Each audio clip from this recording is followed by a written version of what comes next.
People like you are the trash of society. You're not worth the taxes we pay to keep you alive. I always think you should just disappear. I regretted bringing her to this restaurant today, getting all excited. My mother, Jane's face was expressionless, her eyes reflecting a distant place, as if nothing was there. I thought maybe her heart wasn't here with us at the moment. It was scarier when my vision started to narrow and darkness crept in than when I became completely blind, she says cheerfully. So, when she actually lost her sight completely, she felt relieved, strangely enough.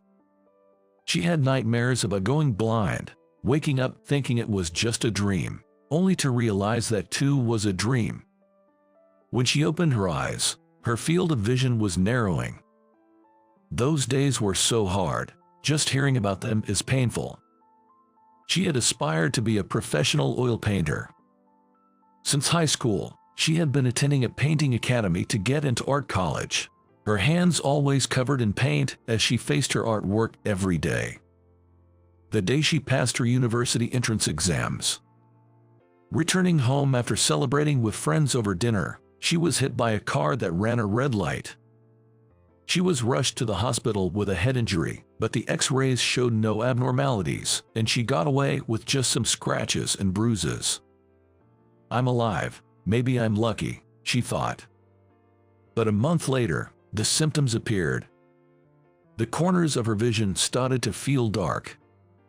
Her vision blurred. At first, she thought these minor abnormalities were just due to fatigue. As it got worse, Jane, who had visited a small local hospital, was immediately referred to a university hospital. Traumatic cataract. It's probably a sequela of the accident, said Dr. Brown, and she wondered, why me? Anything else would have been better. Why did it have to be my eyes? Frantically painting, and painting more, yet feeling unfulfilled, my mother completely lost her vision 3 months later and was thrown into a world of darkness. Back then, she was so distraught, you wouldn't believe it, considering her bright personality now. She even joked about having attempted suicide. During those tough times, she faithfully met my father, they got married, and I was born. I was able to become strong because of your father, Mike, in April. Being blind, she promised herself not to let anyone look down on her husband or children. As a wife, she cherished her husband, made lunches for her children, taught them, scolded them, and really tried her best in everything. Unable to do everything alone, she always sought help and found ways to manage. When she heard my sister, 3 years younger than me, named April, was being harassed at school, she even went to the school alone. Despite the tendency to be shunned because of her blindness, she ran for PTA and worked hard to establish her place, making her popular with neighbors and other moms even after her kids graduated. Being a guy, I was too embarrassed to say thank you face to face. During adolescence, I complained about the color of the lunch she made and called her names. I even told her not to come to school events. Yet, I always respected my mother, who always did her best for us. Mother, strong and cheerful, had a tough past. I grew up pretty ordinary and healthy, but whenever I think that I've inherited my mother's strength, I feel like I can do anything. Chad from the baseball team likes Luna. During high school, when everyone gets excited about who likes whom, I was too busy with work and studies to care about that. But I remember hearing multiple times about Chad's unrequited love for Luna. Never thought it would relate to me, though. To fulfill my sister April's dream of becoming a news anchor, our family sent her to a prestigious private school for girls, which was a bit of a stretch for us financially. Our family, where my father is a typical office worker, had to pull together and save every penny to afford her tuition. Luckily, I was a decent student and wasn't interested in private schools, so I ended up attending a mid-tier public high school. Aware of our family's financial situation, I diligently worked at a part-time job in a diner, saving up for college and personal expenses. Half a year into my job, Chad started frequenting the diner, lingering around and specifically targeting me. That must be the Chad rumored to have a crush. I hadn't interacted much with him until he began showing up during my shifts, spending hours with his friends. He was loud, disturbing other customers, and despite repeated warnings from our manager, Max, he wouldn't calm down. He kept smirking at me. I was puzzled by this until Luna approached me the following week. "You're always in the library studying when you're not working, right? I've noticed. I like you," she confessed, handing me a letter with a heart on it. Chad's behavior was linked to this. Unfortunately, I had no interest in Luna. "Sorry, I appreciate your feelings, but..." I tried to say it as gently as possible, but she started crying and ran away. From the next day, Chad's harassment intensified. It started with just being at the family restaurant, but it escalated to harassment at school. When someone tampered with my textbooks, I was truly at my wit's end. Chad's family is wealthy, with both parents apparently holding executive positions in publicly traded companies. He maintains his grades with the help of a private tutor, a one-on-one teaching arrangement. I didn't want to succumb to the bullying, nor did I like the idea of reporting it. So, I decided to focus on my studies as a form of resistance. I thought if I could outshine him academically, he might stop bothering me. In hindsight, it was a tough thought. Consequently, Chad disliked me even more, but I gained enough academic success to choose any university for my undergraduate studies. I opted for a local state university. By then, Chad's antics had decreased. Rumor had it that Luna had found a new interest. In university, I regained my peace, enjoying learning and expanding my horizons. College was a joy, each day feeling like it broadened my perspectives. After using my high school savings for graduate studies, I landed a job at a mid-tier research institution. Starting later than most peers, I planned to treat my parents with my first paycheck to ease their concerns. My sister, April, had recently become a local TV announcer and had already treated our parents, so I felt I should do the same. This restaurant was where my dad first met my mom. "Once I'm wealthy, I'll take you to that restaurant," she frequently joked about the restaurant's name. I was thrilled that my childhood dream of taking her there was becoming a reality. On the day, an emergency business trip meant Dad had to leave, so it was just Mom and me. As we walked arm in arm, she joked, "Next time, I should say I want to go to Caribbean Sea." I laughed. "What's this place like?" she asked. Once seated, I described the restaurant's ambience, the staff's attire, the decor, and the chandelier's color. I wasn't sure if it matched my mother's memories, but I described it vividly. Then, a familiar voice said, "Mike, long time no see." It was Chad in an expensive suit. He sat in my father's seat and started boasting about his life and invited. He had attended a top university and landed a job at a major company through his parents' influence. This made me think of the costs of elite education. Being part of the elite means hardly working while the paychecks roll in. Life's easy. "So, what about you, Mike? Still at the diner part-time?" he asked with spite, maintaining our old hierarchy. I disliked the idea that anything I said would make me seem inferior. Composed, I spoke of my academic journey, my research job, and bringing my mom here with my first paycheck. "This place must have been a stretch on your first paycheck, huh? I come here often, but for someone with less, it's a big expense," he taunted. Despite his attempts to provoke me, I remained calm but frustrated. I wanted him to leave, mindful of my silent mother. "As it's a special occasion, I'd appreciate it if you left. Our meal is about to arrive." Perhaps it was my blunt demand for him to leave that bored Chad, who then turned to look at my mother. He seemed to realize that she couldn't see him. "Sorry for intruding on your family time," he said. He playfully waved his hand in front of my mother's eyes, and upon seeing her non-reaction, his face took on a mischievous, almost triumphant expression. "What? So you're the child of a disabled person?" My anger surged, and I was about to raise my voice, but I regained my composure when my mother called out, "Mike." Chad respectfully pulled a business card from his pocket. "I'm Mike's high school classmate, Chad. If you have a disability, our company can offer some support. Here's my business card," he said. He mentioned the company's name and handed the card to my mother. "Oh, you can't see. My apologies." His insincerity was obvious. My mother remained silent. Well, it seemed Chad was trying to take advantage of the company's promotion of supporting people with disabilities. "I think people like you are a drain on society. Not worth living off our taxes, right? Ever thought it'd be better for the country if you just disappeared?" With a beaming smile, I was about to ask my mom, "I think this guy is going to ruin the entire celebration."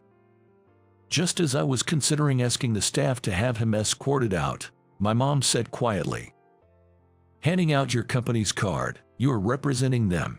Should I take what you just said as your true feelings?" My mother faced Chad with her sightless eyes. Responding with a strong tone and a mocking air, Chad retorted, "Wouldn't the world be much better off if all disabled people just disappeared? There are plenty of them at my company, and it's sickening. Is this some kind of charity work or what?" I expected my mom to respond firmly, but she simply said, "It's such a pity to see a young person with so much potential having such thoughts," and then she fell silent. Can't even argue because it hit too close to home, huh? Saying this, Chad got up from his seat looking uninterested. "Since it's a special occasion, let me share some good advice with you," my mom said. "Tomorrow, you'll be called to the executive's office and lose an important job. I may be blind, but I can see your future. It wouldn't be fair not to tell you," she said with a laugh. Chad scoffed, dismissing her as delusional, and left, satisfied with having spoiled the mood. "Sorry for ruining our celebratory dinner," my mother apologized. "It wasn't her fault. Chad was an acquaintance of mine. I should have ignored him from the start." "What was that prediction about?" I asked her. I'd never heard her say something like that before. But it didn't seem like she'd easily lie about knowing the future. She was definitely up to something.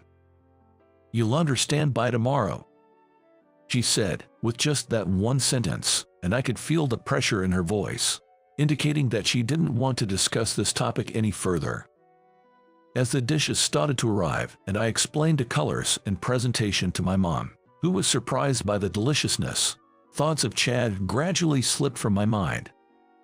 In the taxi home, my mother's distant gaze, despite her blindness, troubled me. The next day, during my break at work, I checked my phone to find several missed calls from an unknown number. "Is that you, Mike? Sorry, please hear me out, I was wrong." When I called back, I heard Chad's voice. However, I could sense an atmosphere of desperation, as if he was on the verge of tears. It seems he had gone through great lengths to get my contact info through a classmate, since we hadn't exchanged numbers. "Please, I apologize for everything. Tell your mother I was wrong about yesterday," he pleaded. I was confused. As my mother had predicted, he had been called to the executive's office that morning and fired. "I didn't know your mother had such power. This is really bad for me," he said in panic. I calmed him down, promising to check with my mother, and ended the call. When I called her, she answered after one ring. It was as if she knew the call was coming. When I told her about Chad's call, she quietly said, "I told you so, didn't I?" And I asked her what she had done. "I know Tom Bryan, the president of that company. I just reported that his views on people with disabilities are not good for the future of the company." I was astounded to learn that my mother is actually a shareholder in Chad's company, Bryan Company.